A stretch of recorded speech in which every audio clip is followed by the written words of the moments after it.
Janet, muchas gracias por acompañarnos aquí en Apps. Gracias por estar con nosotros. Demasiado feliz.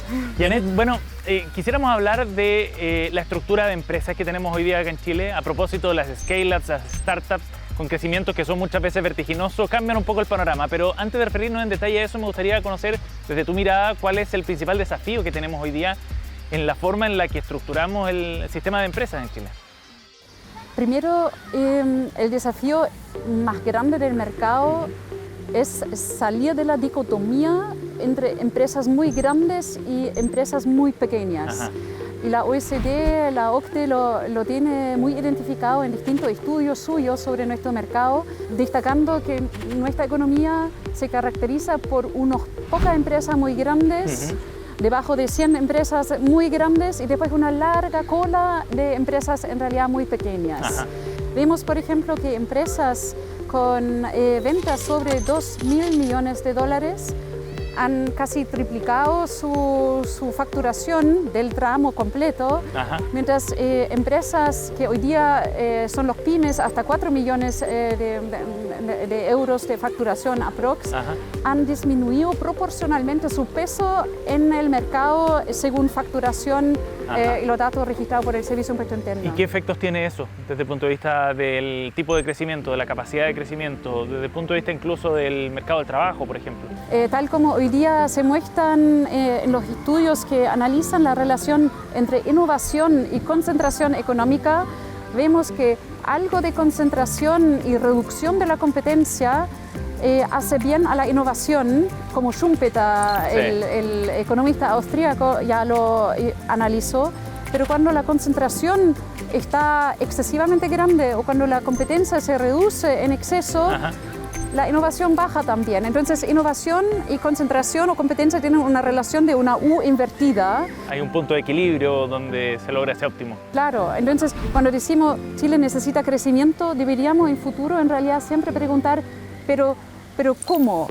Para que los medianos crezcan también, Claro. y proporcionalmente al menos no se disminuyan comparado con los grandes. Y esto tiene mucho que ver también con el crecimiento de las startups y scale-ups, ¿no? O sea, ese tipo de categorización determina también si es que somos capaces de generar más empresas innovadoras. Absolutamente, y en realidad está muy en línea con lo que vemos hoy día en las políticas de fomento. Ajá. Por ejemplo, me pareció muy positivo el lanzamiento recién de Scale X, de un segmento De la Bolsa de Comercio. en la Bolsa de Santiago, junto con Corfo. Además, esta alianza público-privado para un mercado primario y secundario con trading para empresas de menor tamaño, donde el ticket inicial fueron cerca de 3 millones de dólares y hoy día se aumentó, entiendo, 40, bueno, según aprobación. Entonces, esto es justamente el segmento de empresas que juegan un rol importante en la revolución industrial, en el cambio tecnológico, en la innovación que necesitamos en el mercado. Y políticas industriales como el Scale X con garantías de Corfo y otros instrumentos de apoyo son importantes, pero hoy día el problema es que Corfo llega hasta un cierto punto. Exacto. Y entonces para alinear la política de fomento a lo que el país necesita como objetivo de crecimiento de empresas medianas, para lograr eso necesitamos una reclasificación del concepto PYME o al menos crear nuevas categorías de medianas que pueden contar con apoyo más fácil de Banco Estado, de Corfo o de otra institución. Janet, ¿qué efecto concreto tendría, crees tú, el tener muchas más empresas medianas, pero medianas que sean robustas, que tengan capacidad de competir, de innovar, que tengan capacidad de crecer en el extranjero eventualmente? Si queremos avanzar en mejorar la clasificación y apoyar más la empresa mediana, porque sin explicitar la categoría mediana en Chile, difícilmente podemos tener los adecuados instrumentos de fomento y apoyo para este segmento. Sí, claro. Y tenerlo en la estadística explícita para saber cuánto crecen y quizás no solamente cuánto han crecido proporcionalmente comparado con otros tramos, más pequeños, más grandes, sino también entender cuánto impuestos han pagado comparado con los grandes, con los pequeños. Y la única manera de lograrlo es impulsar esto políticamente desde el Ministerio de Hacienda. Junto con un buen registro de beneficiarios finales, porque hoy día podríamos tener empresas de una clasificación como pequeña o mediana, pero cuando son controlado mayoritariamente por un mismo dueño final de un grupo grande o de una empresa más grande, debería en realidad sumarse a este tramo de empresas. Cierto. Entonces hay una clasificación que habría que hacer según dueños finales de empresas para no considerar en la estadística pequeño o mediano algo que en realidad pertenece a una empresaria o un empresario grande. O sea, tendría repercusiones desde el punto de vista de la equidad tributaria, por ejemplo, esto, tomar medidas de esta naturaleza, tener mejor información. De todas maneras. ¿Y no crees que el momento que estamos viviendo con el despegue que han tenido estas empresas, startups y scale-ups, hay mucho interés, están llegando nuevos capitales, nuevos actores que ven con distinto ojo hoy día a Chile respecto a lo que había hace 5 o 10 años atrás? ¿Crees que es un momento oportuno entonces para hacerlo, para poder aprovechar ese boom, digamos? Yo pienso que es el momento para aprovechar también la voluntad del gobierno de complejizar la economía. El presidente mismo lo ha destacado como uno de sus objetivos y a la vez hay que reconocer las limitaciones que existen en el proceso de hacer políticas pro competencia.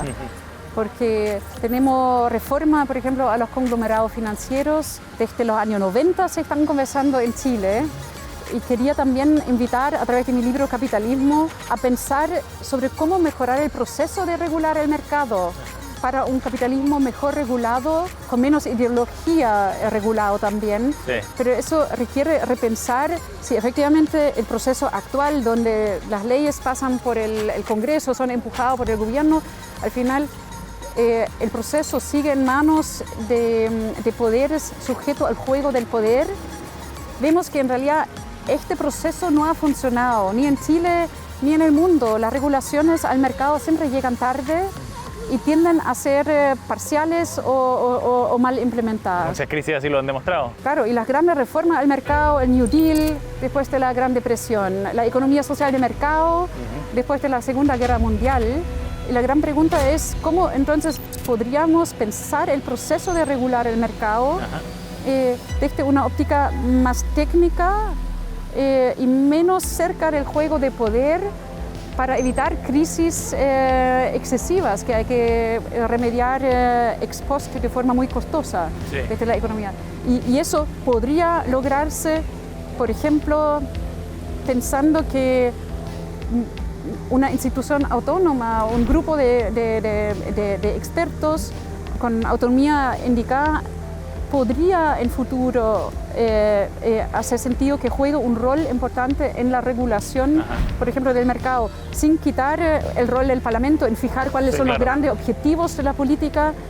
Pero a mi juicio es el momento igual de pensar cómo eficientar el proceso para tener un banco central para ciertas políticas que en el Parlamento jamás van a pasar.